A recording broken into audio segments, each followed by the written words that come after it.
Donc j'en profite pour me présenter, Frédéric Remond, je suis directeur de projet à McKinsey depuis maintenant 8 ans. Je suis en charge de notre pratique projet majeur et infrastructure en France. Alors, ce que je vous propose aujourd'hui, peut-être une petite introduction. C'est une présentation qu'on a utilisée déjà lors de l'Infra Week l'année dernière, ici à Paris. Donc, d'où est-ce qu'on vient? Vous expliquez un petit peu l'infrastructure. Bon. Ben non, mais il y a ça marche bien ça. Enfin, j'ai essayé, Ah ça a voilà. marché ce matin, ça marche encore ce Merci. soir. Très bien. Donc, premièrement, juste pour expliquer un petit peu d'où on vient. Ça, ce sont les dépenses d'infrastructure mondiales sur une année. Bon. C'est les chiffres de 2015, c'est à peu près la même chose. Donc, on dépense à peu près 8 700 milliards d'euros en infrastructure de manière large à travers le monde sur une année. Large dans le sens où on prend toutes les infrastructures, minières, oil and gas, l'immobilier, l'ensemble, transport. Bon, 8 700 milliards.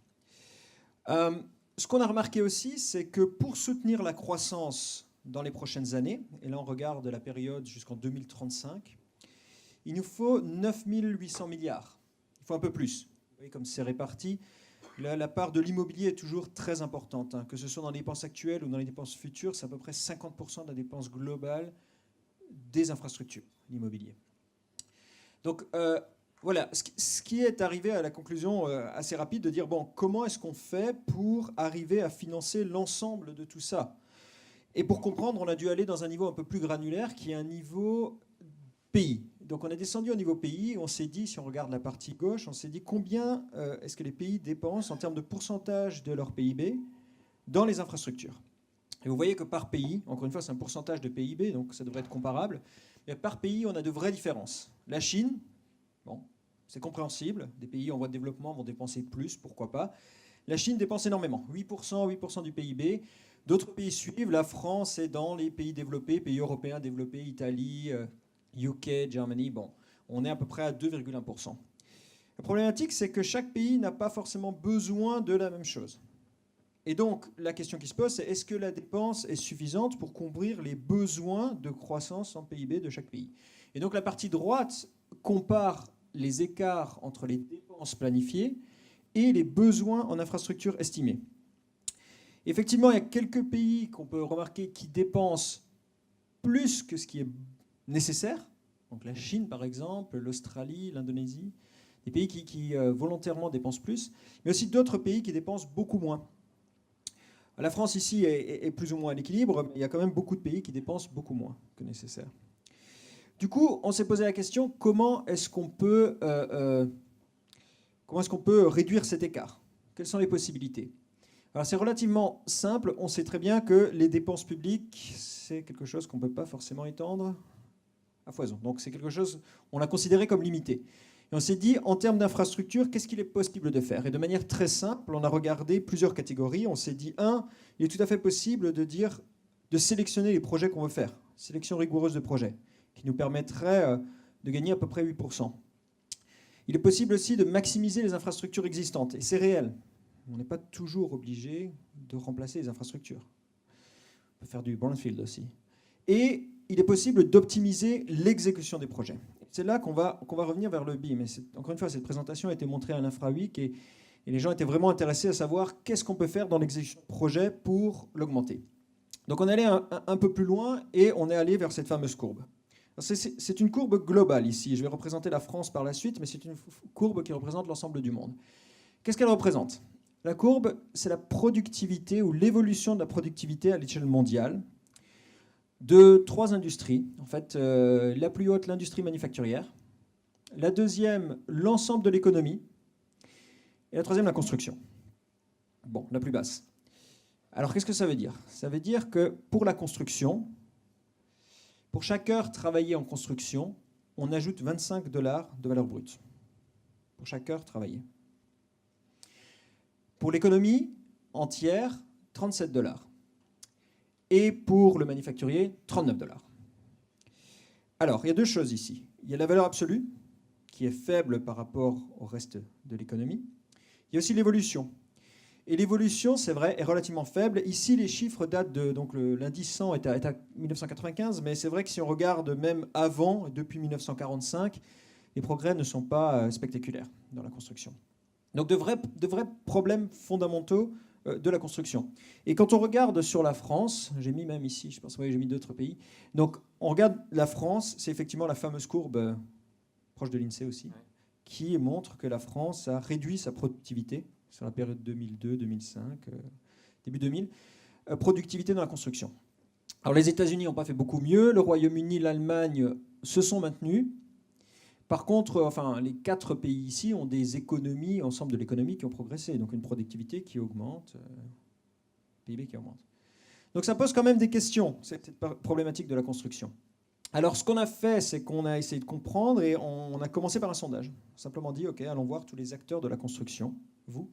Et on s'est dit, quels sont les critères, pourquoi est-ce que vous pensez que la construction n'est pas aussi productive qu'elle devrait être ?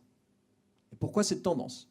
Et donc là, il y a une liste de critères qui ont été proposés. Donc par exemple, complexité croissante des projets, donc des projets plus grands, des chantiers plus grands, plus complexes, milieu urbain, lourdeur de réglementation, les structures contractuelles, et ainsi de suite. Ce qui est ressorti vraiment le plus fort, c'est vraiment, les structures contractuelles, les incitatifs mal alignés. On va y revenir, je vais en parler encore. Structures contractuelles. Deuxième chose, les processus de conception d'investissement qui sont inadéquats. Et d'autres points qui étaient ressortis, par exemple, secteur sous-investissant dans la digitalisation. Alors ça peut paraître étrange aujourd'hui quand je dis ça, mais je vais y revenir aussi. Donc voilà, c'est quelques éléments qui sont ressortis. Nous-mêmes, nous avons donc complété notre étude. OK, si nous voulons réduire cet écart de manière forte, quels sont les différents leviers qui peuvent nous aider à réduire cet écart ? Et le premier levier, celui qui a le plus d'impact, c'est le levier du digital. Donc ça tombe bien. On y croit vraiment au niveau global. Voilà, le levier du digital. Le deuxième, c'est le levier de l'exécution sur site. Alors, revenir sur le digital, ce n'est pas seulement le BIM. C'est aussi l'utilisation des drones, c'est l'utilisation de plateformes performantes de suivi de la gestion de la performance sur les sites, c'est l'utilisation de RFID, c'est beaucoup plus large que le BIM. Ensuite, l'exécution sur site, ça c'est les chantiers. Donc comment est-ce que je m'assure de bien suivre mon chantier ? Comment est-ce que j'applique les techniques du Lean qui ont tellement servi dans l'industrie manufacturière ? Si vous vous souvenez les slides d'avant, l'industrie manufacturière est quasiment tout le temps la première. Et c'est vraiment, voilà, elle est plus haut que l'économie, l'ensemble de l'économie. Et la raison, c'est vraiment les techniques Lean. C'est Toyota. C'est vraiment l'adoption de ces techniques-là qui ont permis d'accélérer la productivité en manufacturing, ce qui n'est pas le cas en construction pour l'instant. Troisième, la chaîne d'approvisionnement. Alors, je ne sais pas si, pour les gens qui ont déjà fait des projets, je ne connais pas beaucoup de projets qui n'ont pas été arrêtés à un moment donné sur un workfront parce qu'il manquait pas l'équipement, il manquait le matériel, c'est très courant, très très courant. Le quatrième point, le développement des compétences. Ça, on a eu une très bonne table ronde à l'instant et je pense qu'en France, heureusement, de ce côté-là, on est relativement bien sur le développement des compétences. Donc, ce n'est pas vrai à travers le monde. Design et ingénierie. Comment est-ce qu'on arrive à optimiser le design et l'ingénierie ? Et BIM est une solution, n'est pas la seule. La collaboration, les contracting, de nouvelles formes de contracting. C'est-à-dire, par exemple, une forme qui est très utilisée, qui a été utilisée à Crossrail, si certains ont travaillé là-dessus, mais qui est la forme d'intégrer directement, dès le départ, en fait, la MOE, mais vraiment, vraiment dès le départ, et de faire quasiment un partenariat avec des contrats adaptés, des win-win situations, des contrats adaptés pour tout le monde, avec des incitatifs qui sont parallélisés. Et enfin, la législation. Alors, la législation, si on l'applique au BIM, peut-être que vous savez déjà, mais certains pays ont une régulation qui oblige l'utilisation du BIM dans le secteur public. L'Angleterre, Singapour. Ce n'est pas le cas encore en France, mais voilà, qui l'oblige. Mais on a de meilleurs résultats qu'au UK sans obligation. Sans obligation. Oui, il y a plus de projets développés en BIM. Non, mais c'est juste une assise, c'est que le développement du BIM en France, en termes de nombre de projets soumis en BIM, etc., est plus élevé, nettement plus élevé en France qu'au UK. Donc voilà, les politiques obligatoires, enfin, la politique incitative est plutôt, c'est une démarche de bottom-up en France qui est bien plus importante qu'au UK. Voilà. Donc c'est... Très bien. Et Et dans la législation, et on l'a mis encore comme catalyseur, je pense, il y a beaucoup d'autres choses qui vont derrière dans la législation. C'est les contraintes qui ont été rajoutées dans les dernières années, également dans la législation, contraintes de construction. Voilà. Et donc, l'ensemble de ces leviers nous permettent effectivement d'aller chercher à peu près 50%, donc la moitié de l'écart qui est prévu pour soutenir la croissance jusqu'en 2035. Voilà. Donc ça, c'était un peu l'introduction. Et je sais qu'il y a des questions autour de la courbe en elle-même. Donc je retourne sur la courbe. Voilà. Donc première question, je pense, qui a été posée, c'était de savoir comment est-ce qu'elle était construite, cette courbe. Alors je vais même retourner ici. Bonne question. Donc ce qu'on regarde ici pour savoir les 25 $ par heure, c'est simplement les chiffres de l'INSEE, c'est les instituts nationaux qui nous disent voici la valeur ajoutée pour une heure travaillée. On compare cette valeur ajoutée. On essaie de comprendre quelle a été l'évolution des prix, en l'occurrence l'évolution dans la construction des prix des matériaux ainsi que des prix du coût horaire lui-même ont été plus importants que la productivité, ce qui est plutôt compliqué, ce qui fait un impact de productivité très faible. Et c'est le même calcul qui est comparé, donc quelle est la valeur ajoutée sur le reste de l'économie. Et c'est ça qui explique que pour la France spécifiquement, la courbe a baissé. Deuxième point, on se dit, c'est ça que j'ai entendu, les grandes entreprises utilisent le BIM, le digital, on l'utilise, et en plus, aujourd'hui, on sent que nos contraintes sont plus fortes et notre performance est meilleure. Et c'est certainement vrai. C'est certainement vrai. Le marché de la construction est un marché très peu concentré par rapport aux autres marchés. Très, très peu. C'est-à-dire que les grandes entreprises, que vous représentez certainement, représentent très peu du travail qui est fait sur l'ensemble du marché français. 20%, 17%, je sais que c'était dans le temps 17%. Oui, c'est ça, 17%. Voilà, bon. 17%. Donc vraiment, nos très grosses entreprises, incluant vous, c'est 17%. La plupart des entreprises sont des entreprises de moins de 50 personnes, moins de 10 personnes. Moins de 10 personnes. Voilà. Donc ça, c'est la plupart des entreprises. Ces entreprises-là n'ont pas forcément accès au digital, aux solutions BIM. Elles ne sont pas à ce niveau-là. Ces entreprises-là sont par essence moins productives. On en retrouve des entreprises d'une personne, quand on pense au plombier qui fait partie de la construction. Combien de plombiers sont tout seuls? Ces entreprises-là sont très peu productives. Et donc ça explique en partie le manque de concentration dans cette industrie par rapport aux autres industries, explique en partie ce manque de productivité par rapport à l'économie globale. L'adoption des technologies est beaucoup plus longue sur ce type d'entreprise. Donc voilà, ça explique ça. C'est vrai aussi aux États-Unis. La concentration est plus élevée. En Angleterre, par exemple, la concentration est plus élevée. Concentration des entreprises. Je pense qu'elle est à 32%, quelque chose comme ça. Et d'ailleurs, la productivité... Il n'y a pas de major. Il n'y a pas de major, c'est vrai. C'est vrai, il n'y a pas de major. Mais la productivité est plus élevée. Si on compare la productivité... Là, j'interromps, parce que c'est là où ça devient intéressant. Deux facteurs quand même. Il y a quand même un facteur très différenciant de l'industrie de la construction par rapport au reste de l'industrie, c'est qu'elle ne peut pas délocaliser. Donc c'est un élément majeur sur les calculs de productivité si on compare une fabrication de téléphone et une fabrication d'un ouvrage. C'est-à-dire qu'on n'a pas l'option, bon, c'est la première chose. Deuxième chose, il y a un truc qui pose problème quand même, c'est que c'est pas vrai qu'on construit dans des délais plus longs maintenant qu'il y a 20 ans. C'est pas vrai.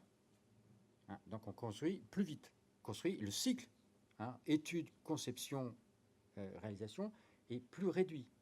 Bon. Or, ce qui se passe, ça c'est vrai, c'est que le prix, in fine, comme c'est toujours le moins 10 ans qui est pris, on a affaire à, nous on voit, je prends l'exemple des prix moyens du kilomètre d'autoroute aujourd'hui, il a été diminué par 2. Donc c'est pour ça qu'on a quelques questions sur l'affaire, c'est est-ce qu'on est vraiment en train de mesurer des choses comparables? Parce que, et c'est encore plus intéressant sur la dernière courbe, parce que là où on pourrait s'attendre que l'effet du numérique que nous, on perçoit sur les 3 dernières années, sur votre courbe, c'est encore pire, c'est qu'elle descend. Donc ça veut dire que, et nous on l'a vécu, c'est quand on a introduit la CAO, la CAO qui est quand même pas très très éloignée du BIM, dans nos process, la variante supplémentaire qu'on produit, elle n'est pas payée. Donc voilà. Bon, alors on reviendra après sur la deuxième question sur la valeur ajoutée, mais ça c'est quand même des éléments. Effectivement. Et quelques réactions par rapport à ça. L'introduction du digital augmente la productivité. Il n'y a pas de question. C'est clair, on le recommande également, on le sait. Donc il n'y a pas de problème par rapport à ça. Deuxièmement, sur le fait de le payer, c'est une problématique structurelle du marché.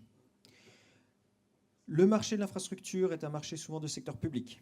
L'attribution au moins 10 ans est une problématique structurelle qui contraint l'évolution des techniques, qui contraint l'évolution et l'adoption de nouvelles technologies sur le marché, ce qui n'est pas le cas dans d'autres marchés. Non, je dirais pas forcément. Là, on en est la preuve.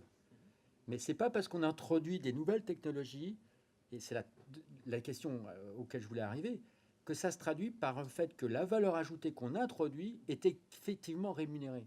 Bon, c'est le problème majeur qu'on a là, et c'est le problème aujourd'hui du BIM. C'est est-ce qu'aujourd'hui, on se dit, est-ce qu'on a le choix? La réponse est non, on va au BIM. La question c'est, est-ce que c'est un élément qui nous permet d'augmenter la productivité? La réponse est oui. Parce que heureusement, parce que ça nous permet de maintenir, alors je parle en tant qu'ingénieur, ça nous permet de maintenir nos marges. Est-ce qu'on est plus payé pour autant? La réponse est non. Et bon, je dirais, voilà. Parce que in fine, j'ai l'exemple, bon, je ne donnerai pas le nom, mais chaque fois qu'on a proposé dans le cycle, sur un marché énorme, hein, le cycle d'introduire une procédure BIM qui permettait de réduire un certain nombre de trucs, ça s'est traduit dans le contrat sur, c'est du pain and gain, hein, c'est-à-dire qu'on partage le gain, mais du coup, le gain, on le perd, puisqu'on est obligé de le partager. Bien sûr. Je comprends. Dans cet exemple-là, donc il y a une problématique contractuelle qui est effectivement pain and gain, et du coup, on partage le gain. Sauf il est vrai qu'au niveau global... On partage dans le meilleur des cas. Hein. Il est vrai qu'au niveau global, la productivité sur ce contrat-là a été meilleure. Le coût a été plus faible. Comment la mesure? Puisque en termes de valeur ajoutée, elle n'est pas prise en compte. Alors la valeur ajoutée, c'est la sortie. Hein. La valeur ajoutée, c'est oui. toujours... Je comprends, c'est ce que ça produit pour le PIB.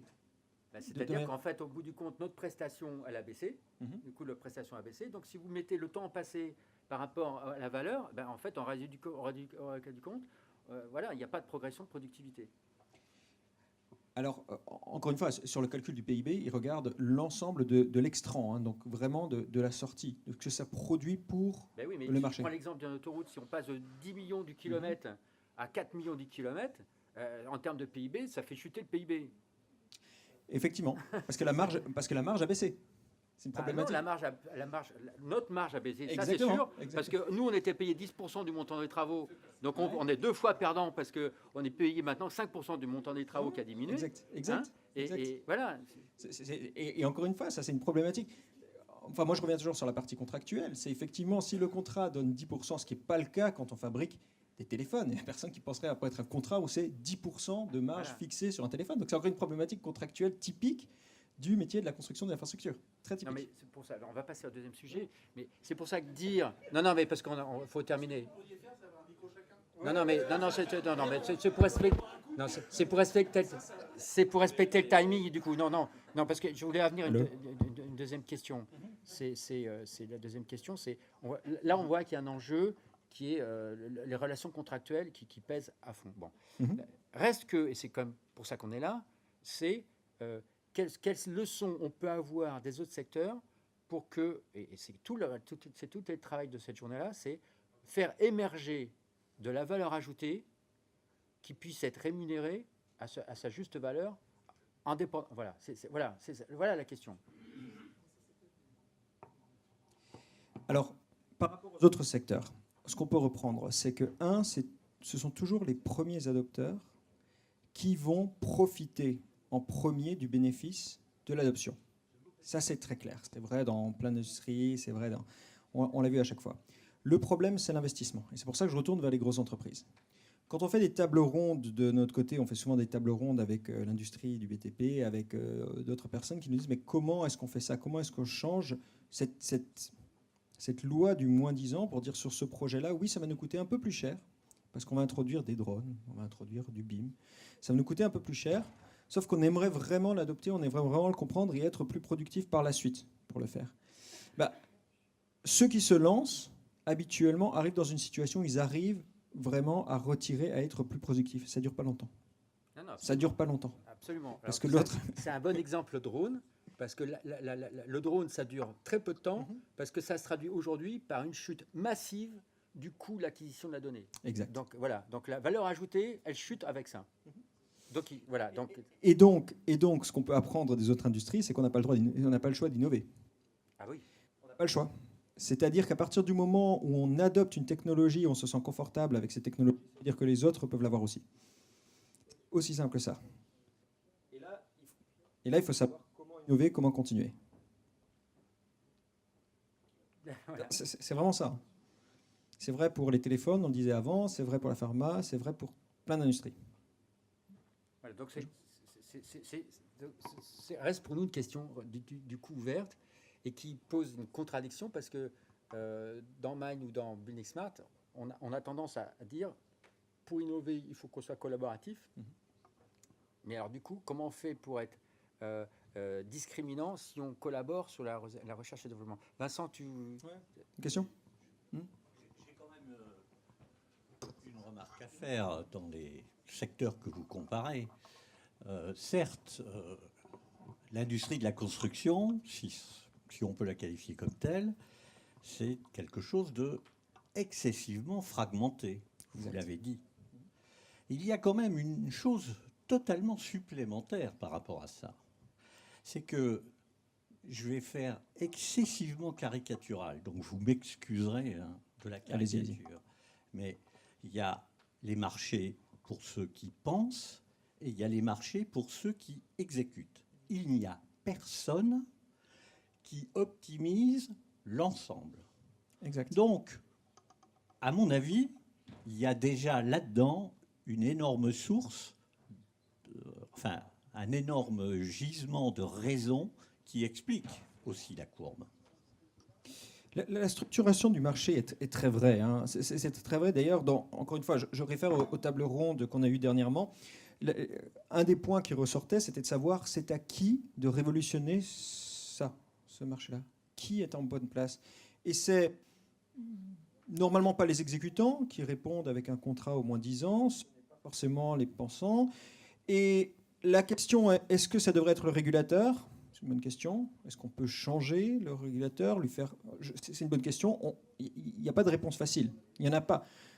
Je suis quand même revenu sur la courbe en disant, dans certains pays, la législation et peut-être va dans ce sens-là. Singapour est un bon exemple parce qu'ils font beaucoup de choses, beaucoup plus loin que le BIM, où ils se disent comment est-ce qu'on peut augmenter cette productivité. Ils vont en avance dans la modularisation, où ils imposent certains standards de modularisation, dans les matériaux. Ils disent absolument certains matériaux qui sont plus... Donc, dans les délais de paiement, le délai de paiement moyen à Singapour, il est de 4 heures. Moi, ça me fait rêver. Eh ben, on y va. Le délai de permis à Singapour, je crois, c'est 5 jours. Oui, mais ça... Voilà. Quelques exemples. Hein. Ouais. Je vous propose, bon, là, on est un peu dépassé. Bon, les jours sont restés, donc ça devait être un peu intéressant. Donc, merci bien. Je pense que ça serait intéressant qu'il y ait une suite à ça.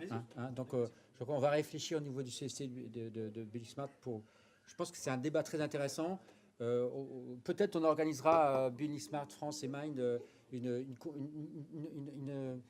conférence particulière qui durera plus longtemps sur ce sujet-là. Maintenant qu'on le contacte, on le fera.